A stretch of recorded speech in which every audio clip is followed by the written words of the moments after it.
chair of the academic program committee for the Taubman Jewish Studies Symposia, and this is our first event of the year. And I can tell you that we have a very exciting year planned. You've received this blue sheet, which is a schedule of the events that Taubman is involved in during the fall quarter. So this is our lead-off event. And this year, one of the things that we're trying to highlight with these symposia are young Jewish writers. So throughout the course of the year, in the winter quarter and in the spring, there will be some of, I think, of the United States' best Jewish writers here speaking to us. You'll notice also that the next event that we're involved in is an event actually by Letters and Science, the Arts and Lectures. It's this film entitled Orchestra of Exiles, which is this coming Thursday night at 7:30 in Kemble Hall. It is free. And that is in preparation for another event that Arts and Lectures and the Congregation B'nai B'rith and La Kama, as well as Taubman, are involved in, namely the Israeli Philharmonic Orchestra with Zubin Mehta on November 1st in the Arlington Theater. And that is, of course, an event which you have to have tickets for. And so if you want tickets for that event, you have to purchase them through Arts and Lectures. And then finally, in recognition of the centenary of the Balfour Declaration, we've invited Penina Lahav, who is a historian of Israeli jurisprudence, to speak to us just a few days before the 100th anniversary of the Balfour Declaration on the 12th of November, and she will be speaking on Golda Meir through a feminist lens, and this is her new research book. So with that said, let me introduce to you Tova Mirvis, who is our speaker today. And I've written just a very brief introduction because obviously we want to hear from her. When she's finished today, I'm going to ask her to go over to the table, and for those of you who have one of her books that you've purchased outside, she will sign it for you. So let me just introduce her in a somewhat formal way. Since the publication of her first novel, which our students are reading, The Ladies' Auxiliary, in 1999, Tova Mirvis has been writing about the internal religious and social tensions deep within the worlds of Orthodox Judaism. The exquisitely drawn characters, and I have to underscore that, you fall in love with these characters that she creates. These exquisitely drawn characters that populate the Ladies' Auxiliary and then the outside world and the visible city are all about men and women, many Jewish men and women, making and preserving their religious worlds. There is always in her writing a deep sense of place in her novels. Perhaps, I think, from her background as a sixth-generation descendant of German Orthodox Jews, who came to Memphis, Tennessee in 1874. Her new book, The Book of Separation, departs from the fictions she has created in her novels, although I think in all of those fictions she's there. You can see her in some of her sentences. In this memoir, this true memoir of her own spiritual quest, which began with what she describes as small disengagements with tradition, first rooted in questions that she had that seemingly are ever growing larger for her, such as, did she really believe in orthodoxy? And she writes in regard to that question, orthodoxy, I was told, was not about belief, but about actions. It didn't matter what I believed as long as I continued to observe and belong. If the threads of belief began to fray, I love that.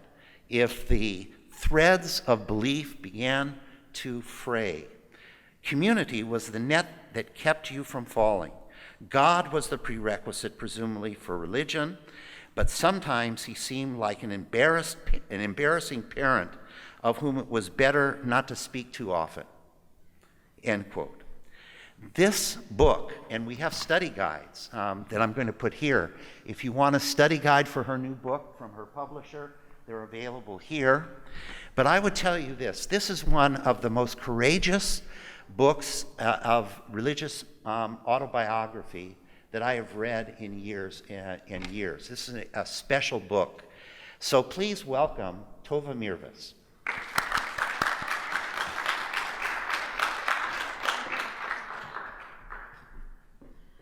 Thank you all for coming. It's really nice to be here, and thank you especially to the students who have read Ladies Auxiliary and heard me talk about that, and now are going to hear me talk about this again.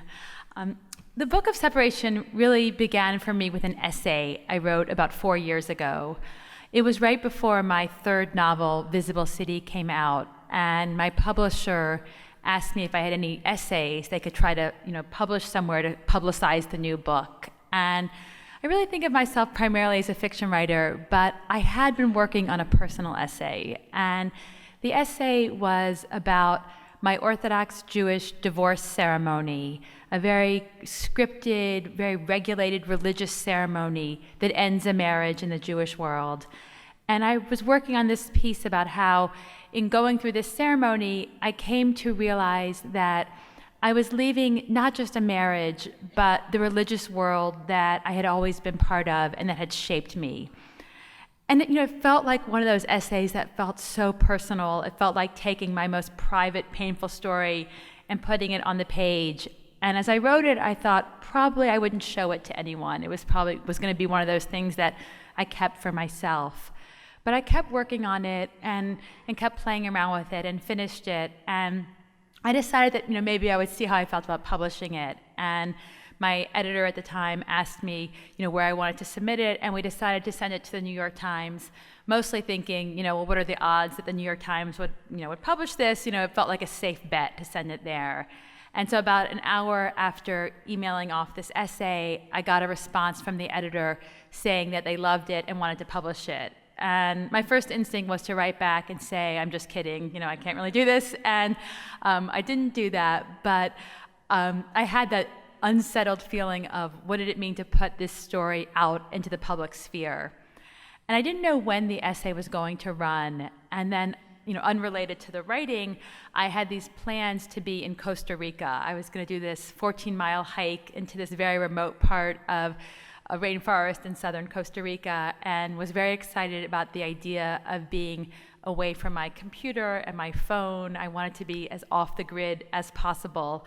And so I left my laptop at home, which is something I rarely do. It's sitting right there, it's always right with me, and was really determined to let go of the questions about my book that was coming out and really be away.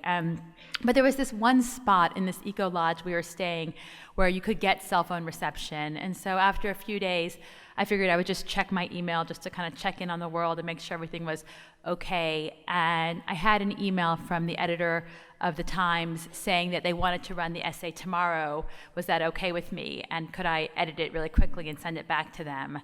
And I was just like, if you could see where I am right now, surrounded by toucans and forests and, not in a place to do editing, but I borrowed a laptop and edited the piece and sent it off. And in that moment of sending it off, there was that sense of accepting that I was taking this story that felt so personal and so painful and sending it off into the world. And I think if there's one thing as I've learned as a writer, if I could give any aspiring writers one piece of advice, it's that when you put your most private moment in the New York Times, a rainforest is really a very good place to be. I highly recommend it because I was away for a few more days and didn't know any reaction to it. And then I came home and, of course, checked my phone the second I got back in range. And I saw that I had hundreds of emails, and some were from friends, but really the vast majority were from strangers. They were from men and women, old and young, across all religious backgrounds, wanting to share with me their own stories. And some of these were stories of divorce, some were stories of leaving religious worlds, but all in one way or another were stories of people struggling with the question of change. What does it mean to do something different than you thought you would do? Or what does it mean to want to do something different, but be not quite able to do it? And it was really the most moving experience I've had as a writer. It reminded me why I wanted to write in the first place. That sense that when you are willing to be vulnerable and willing to tell something honest and painful and true, it invites other people to connect with you and to share their stories too. And so I had been toying really in the very back of my mind, really with a lot of skepticism with this question of, could I actually write a memoir? It was hard for me to even say the word memoir without getting very nervous, this idea of putting your story out in the public. And this experience, though, made me realize that I did have the stomach for it, but mostly that there was a story that I wanted to share. There was a story that I felt went beyond my own personal particulars, a story about religious transformation and about how we make change. And so I decided that I was going to write a memoir, and I spent the first year of working on it reading memoir. I felt like I wanted to teach myself how to write a memoir. And one of the things I learned from reading memoir was not just the way you structure a memoir or how you develop characters, not just those craft issues, but I really learned what the value of memoir writing is. It reminded me, again, as a writer, that stories are how we connect with people. It's how we come to know what other people experience. And by seeing other people's lives, we come to understand our own in a better way. And so I embarked on the book really wanting to look in the Book of Separation, not just at the world that I was leaving, but at the world that had shaped me and held me for so long. I wanted to cut back and forth between what it meant to stay and what it meant to leave. And so I wanted to explore my upbringing in the Orthodox Jewish community in Memphis. And for those of you who are reading Ladies Auxiliary, you are probably as familiar with this world now as I was, that sense that there was a carefully constructed world that was very ordered, where there was a strong sense of who you're supposed to be and how you're supposed to act. And I wanted to evoke what is pleasurable about belonging, that feeling that you have a place in the world, that sense that you are not just in this larger, complicated world, but there's a spot you could look at and say, here, right here is where I belong. I also wanted to look, though, at the flip side of that, which I think Ladies Auxiliary really was my first reckoning with that question of what does it mean to feel like you pay a price for belonging with your own self, to feel that in order to belong, you have to be willing to shave off those parts of yourself that don't quite match. To ask, what is the cost of community, not just its pleasures? I think we hear a lot about the pleasure of belonging, but not as much about the price we sometimes pay in order to belong. I also wanted to look very much at the notion that I was raised with that being religious was the same thing as being good. In my mind, those two terms were entirely synonymous, and I was interested in looking at what happens when we are taught or when we teach others that there is a particular way you must be. And so I grew up, with the name Tova, which means good, which, as I said before, is probably the best and worst name I could have been given, but was raised to believe that to stay was to be good, and so, of course, to leave was to be bad. And when I left Memphis to go to college, I was very much still part of the modern Orthodox world, and I think one of the things that distinguishes modern Orthodoxy from more right-wing Orthodoxy or ultra-Orthodoxy is the relationship to the outside world, that question of whether you can engage with secular culture and ideas. And I was raised in a world that believed that, yes, you can be part of a secular university, you can read secular books, study secular philosophy, so long as you hold on to your own ideals and maintain your own sense of identity. And I did this as a student in college, but always aware with a feeling of cognitive dissonance that it was created, this feeling that I was determined to remain one thing, even though I had questions about who that was, and that other ideals I was learning were sometimes at war with that. But I wanted to belong. I wanted to remain inside that world. And so I tried very hard not to listen to those voices and those questions. I'm very interested in the ways that questions can be seen both as part of a Jewish experience, but also very dangerous to people in religious worlds. I think questions open doors and open windows, and open doors leave for the possibility of leaving. And so for me, that idea that I could ask something, I didn't want to ask anything that might shake that foundation. I also wanted to look at what happens, though, when those questions become louder. I think one of the things I've learned most in this experience is that questions never stay buried for long. Sooner or later, I think we all face those back of our mind, behind the scene questions about who we are and what we really believe. For some of us, it happens early. For some of us, maybe later. But I think there's an inevitability to facing those questions. And so the Book of Separation really looks at what happens when I decided to ask myself if I really believed in the world I was living, and if I really believed in the life that so much of my world was stacked upon. One of the things that was really most important to me was this term late doubt. I was interested in what happens when you come to these questions, not when you're young. I think I was raised to think, well, if you're going to leave Orthodoxy, you do it in college, and then it's too late. Then you're sealed off into the rest of your life. What I didn't know then was that we have lots of moments when we ask questions and come back to it. And I think in many ways, the Book of Separation is a coming-of-age memoir about coming of age again and again, or at a later date. And that question of what happens when you decide to heed those voices.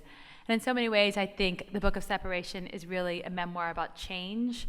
I think change is enormously scary and is very hard to do because every change comes with loss.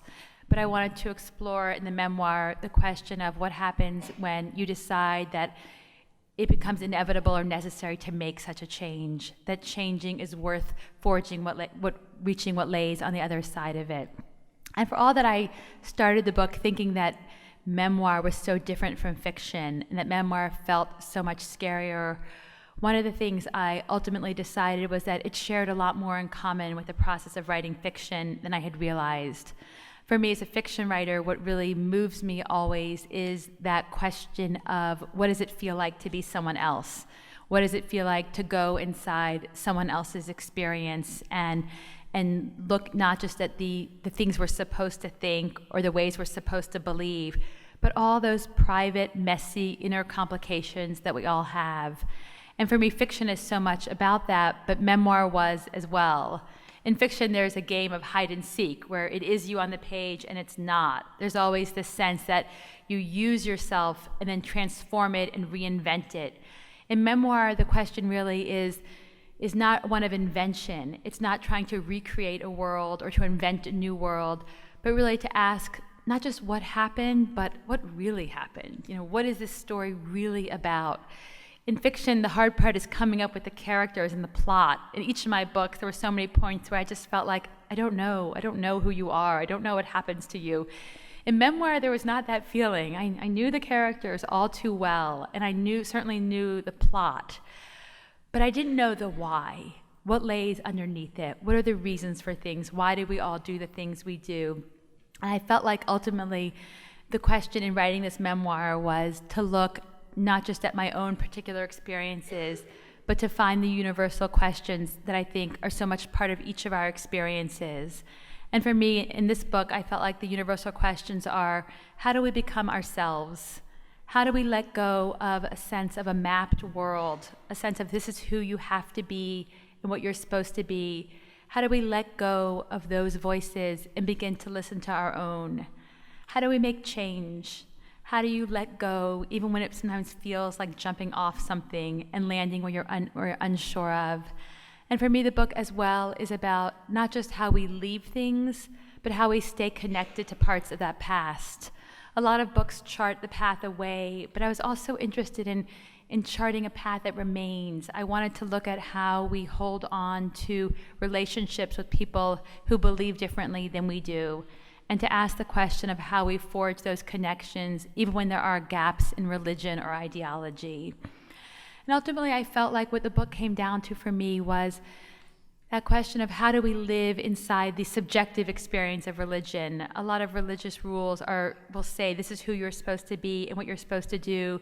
But in the human experience of religion, there's a lot more complicated stories. And one of the things that struck me most in learning about the divorce process in Orthodox Judaism was that the bill of divorce is called a get. That's sort of how it's colloquially known. And it's a very carefully scripted piece of paper where every single word has to match, and it's carefully matched up with other ones. And if a word is misspelled, it can render it invalid.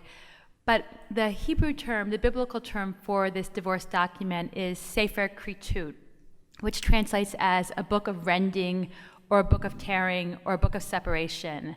And I felt like a lot of places we're told that our experiences have to fit on one page, they have to all match. But in life, of course, I think we could fill books with our own experiences and with those more complicated stories that lurk between laws. And so I think of the Book of Separation as really being my own version of that ancient document.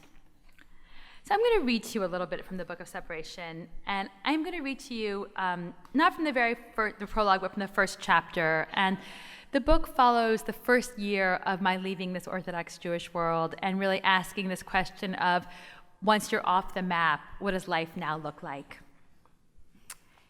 It is September, the first Rosh Hashanah since the divorce, and I've set out on my own. My 3 children are with their father at his parents' house, where I'd spent the past decade of these holidays. My parents, sister, and grandparents are at home in Memphis, where they will observe this celebration of the Jewish New Year in the Orthodox synagogue I attended every week of my childhood. My brother, along with 4 of his 8 children, has traveled with throngs of fellow Breslover Hasidim, an ultra-Orthodox sect, to Uman, a city in Ukraine, the site of their spiritual pilgrimage. And I am fleeing to Kripalu, a yoga and meditation retreat in western Massachusetts. Until this year, I celebrated every Rosh Hashanah the same way I had the one before. To spend this holiday anywhere but in the long, solemn hours of synagogue would have been unfathomable. Now, without the rules wrapped tightly around me, I no longer know what to do. Dreading the arrival of this year's high holidays, I'd considered pretending they didn't exist and decided to go to Kripalu only because yoga and meditation seemed to be the obligatory way of moving on. I assume you're doing yoga, an acquaintance said upon hearing the news of my divorce. I've told few people where I'm going for the holiday because to do so would be to admit that I'm no longer Orthodox, something I'm still unsure of myself. Kripalu is a 3-hour drive from my house in the Boston suburbs of Newton, a highway drive that, until recently, would have been impossible for me, unless I'd studied the maps in search of easy back roads and plotted a route that felt sufficiently safe.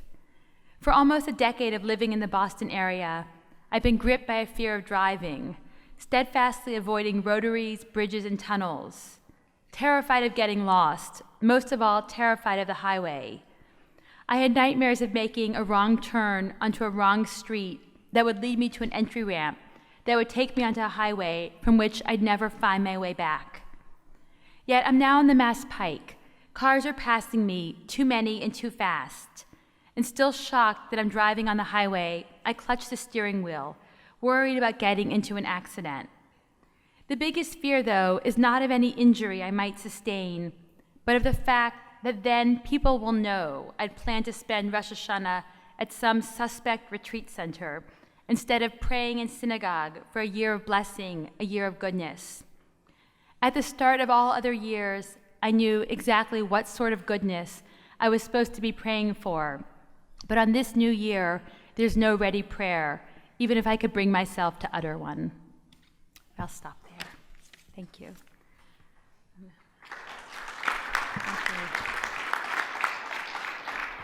Thank you. That was fascinating. Thank you. Thank you. Can you tell us a little bit about your relationship with your family Yeah. from the separation? Sure.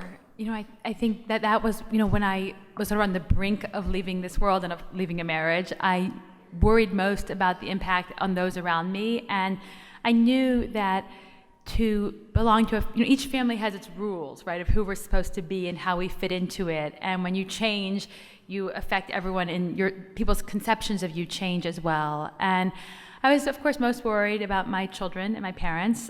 With my parents, I felt that they had known over the years that I was struggling and questioning both the marriage and the religious world. I think maybe we all were under the assumption that I would feel things but never do them. I was always someone who, I remember with one of my novels, someone said, "Nothing ever happens." And I was like, oh, no one ever acts on what they feel. Doesn't everyone just think about it and ruminate and then, leave it at that. But the idea that you could act on something, that you could actually change, that idea was revolutionary to me. And I think maybe my parents thought that I was just going to feel this way. And so my parents, I had a moment when decided I was going to tell them, sort of one of those, hi mom, hi dad, how are you guys doing? And knowing I was going to drop this bomb of, I'm getting divorced and also I'm not going to be Orthodox anymore. Sort of one of your run-of-the-mill conversations. And, sort of delivered this speech I had prepared for them, and there was silence for a moment. And in that 2 seconds or 3 seconds of silence, every possible scenario ran through my head of, was I going to be yelled at like as if I were a child who had misbehaved? Was I going to be talked back from this ledge? What was going to be my parents' response? And I think they delivered the words that are the most beautiful that any parents can say to a child. They said, we will be here for you. And that idea that it didn't match who they were. My parents are very much part of a modern Orthodox community. My brother is part of an ultra-Orthodox community. But that they could make space for the possibility that I was not going to be like them. And it's a gift I'm grateful for, and it's a gift I also want to bestow on my own children.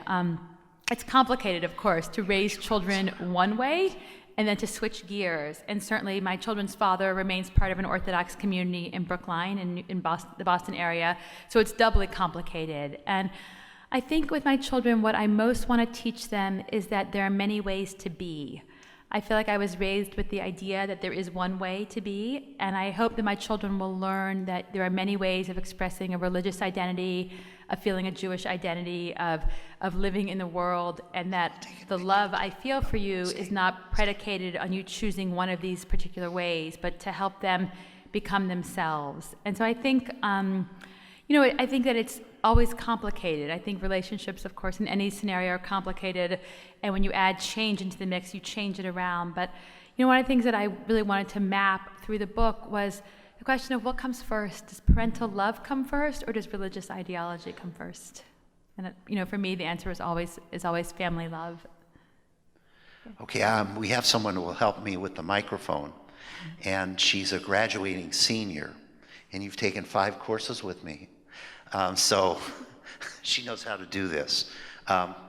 Okay, who wants to ask the next question? Oh, so you don't have a question? Hi, excellent, thank you so much. Mine's more of a comment question that you went through the formality of when you were getting divorced to have an Orthodox contract written up. And I was just wondering if you did that as opposed to just saying, I'm going to get divorced. You had an official divorce decree written. Was that to keep the door open in case you want to go back? Or what was the reason of your thinking for that? Right. It's interesting with the Jewish divorce ceremony. A lot of times people talk about the Jewish divorce ceremony because one of the religious or legal technicalities of it is that only a man can issue a divorce to a woman. And so sometimes you might read in the newspapers, there's a situation where a man will refuse to issue the divorce to a woman, and there's nothing she can do about it. The Hebrew term is aguna, which means a trapped woman. So there are cases of women who have been civilly divorced for 20, 30 years, but are technically religiously still married because the husband will not issue a divorce. And to me, it's a travesty of any kind of sense of religious justice or kindness in the world. But so I certainly went into this idea of this process knowing that about the divorce ceremony, that it was sort of like everything that bothered me about my religious observance was contained in this ceremony. It was about power, rabbinic power, and personal autonomy. It was about gender roles, of who is in charge, of who has power to make decisions, who is recognized by the law as a subject, who is not a subject. And so I feel like you couldn't have crafted a more loaded ceremony for me. And also it took place at such a raw moment. And it was a moment where you stand before the rabbis and they issue the divorce. Everything about the ceremony is choreographed. You're told, okay, you have to hold your hands like this. The paper is written a certain way. It's folded. It's dropped into your hands. You take it. You walk from the room, sort of like demonstratively close the door. It's this ancient ritual. And in doing it, I felt like I wanted to do it partially because it was important to my ex-husband. I also, at the time, I knew that I was not going to remain part of the religious world in that way. I think that I had already become aware of that sense that I had for so long forced myself to put aside a question and to do things even when I knew I was bothered. I think one of the things that kept me in the Orthodox world for so long was the idea that you could reframe anything. I could say, no, it's not anti-feminist to have this. Really, if you look at it this way and you tilt it and you squint your eyes and you do a few backflips, it's actually very feminist. The sense that you could shift everything and remake it so it wasn't what it appeared to be. And for me, that has a certain amount of dishonesty to it. And so I didn't go in with any illusions, but I felt in many ways that the only way out was through, that I was going to do this, sort of end this part of my life where rabbinic authority could claim my most personal decisions, but it did feel like this moment of leave-taking. It felt like almost standing before the very things that had so long bothered me about that world, and being able to there's something about the experience of looking at it and saying, this is why, this is one of the reasons why. And it's part of the book or part of the original essay that I wrote, that the rabbis who issued the ceremony were very kind. It was not, I don't have anything negative to say about the experience itself. At the end of it, one of the rabbis wished me a mazel tov, sort of a congratulatory moment in some weird way. But at the same time, I knew that the idea of religious authority governing decisions where I felt differently, that conflict between law and self. In the past, I had always chosen law.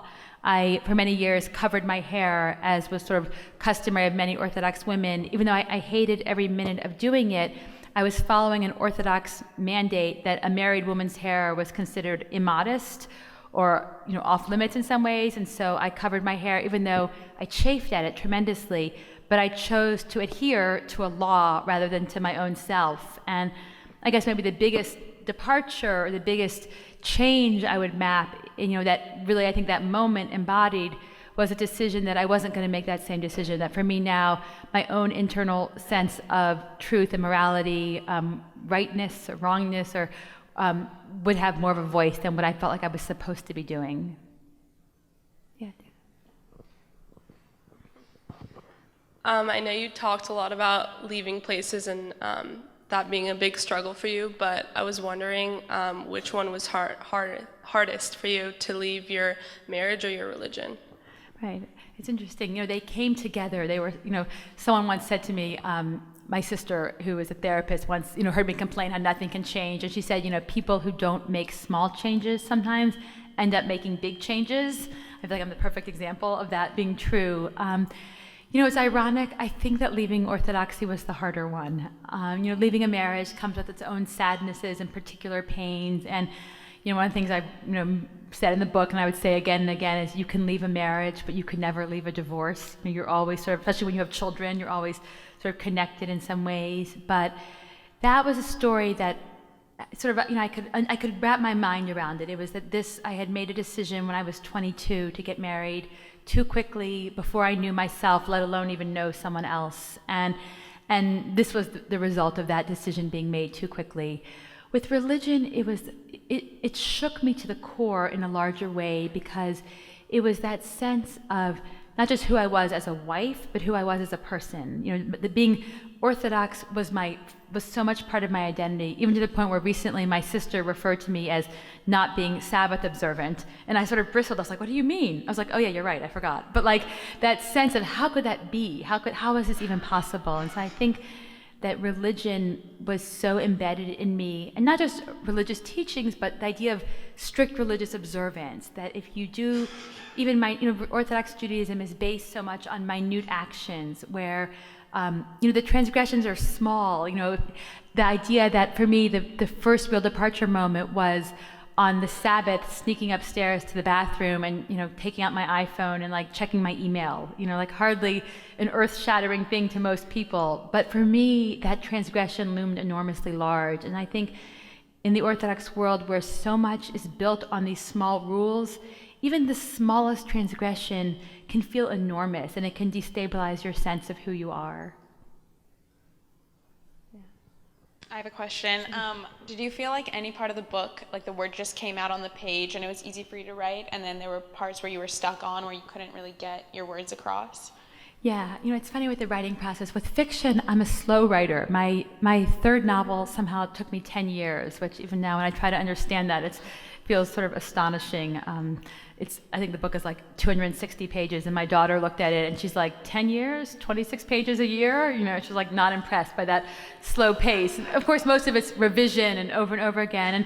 And the writing felt different for this. It felt, I felt like because I knew the story, it felt less like creating something, but figuring out how to tell it. And so there were days when I felt like the story was just waiting for me to write. Like if I just sort of was able to get myself in a mode where I was willing to go there, it felt like it took more emotional work to sort of quiet the voice that said, what will people say about you, and are you really going to tell this to everyone you know, and will people talk to you anymore, and what happens when you walk into this place and everyone's read your personal story, like that. Once I could quiet those questions, I felt like I was able to write them. Some of them, of course, felt very painful to write. Some of the scenes that when I was really deep inside the writing, especially writing about the past, it's funny, the writing about the year of leaving felt less painful than writing about, I think probably the hardest scenes for me to write were the scenes of making choices that I now look back at differently, or deciding to get married, or even happy moments. I think when you get divorced, sometimes you look back at the past as, oh, it was all bad. But of course, it's not like that. There are many lovely, happy moments, loving moments. It's complicated in that way. But I think writing about the happy times in some ways were the hardest. We have time for just one more question. Who wants to? Jeffrey? Let me bring the mic over to you. Hi, Tova. Hi. So now that you've liberated yourself from the Orthodox aspect, do you feel the liberation could be a new trap? Could a liberation? Right. It's funny. I once, I don't believe in easy endings. I don't believe in the idea that, you leave and you walk out into a broad world and everything is clear. I think maybe we wish those stories were true, but in any complicated story, every change for the good comes with loss, and freedom comes with loss. And I think there's often a trade-off between freedom and belonging. And so, one of the things I most want to be is honest about the experience. And I feel like to offer any sense of, well, that's done, let's move on. I think that we always carry with us loss. And I think as I've gotten older, I've recognized that loss can live beside happiness also, that they are not coming from the same pile. You can carry both with you. And so I think that leaving, I still bear the scars of leaving and the losses. I miss a sense of community. I miss that sense of belonging, even when it felt too tight for me. And I, think about ways to create it. I've created it in other ways, but I think that, maybe it's the wisdom of my 45 years now or something that I didn't know when I was younger, but that feeling that we can live with loss, that we have no choice but to live with that sense of loss. Tova, I'd like to thank you for coming all the way Thank you all so much. from Boston.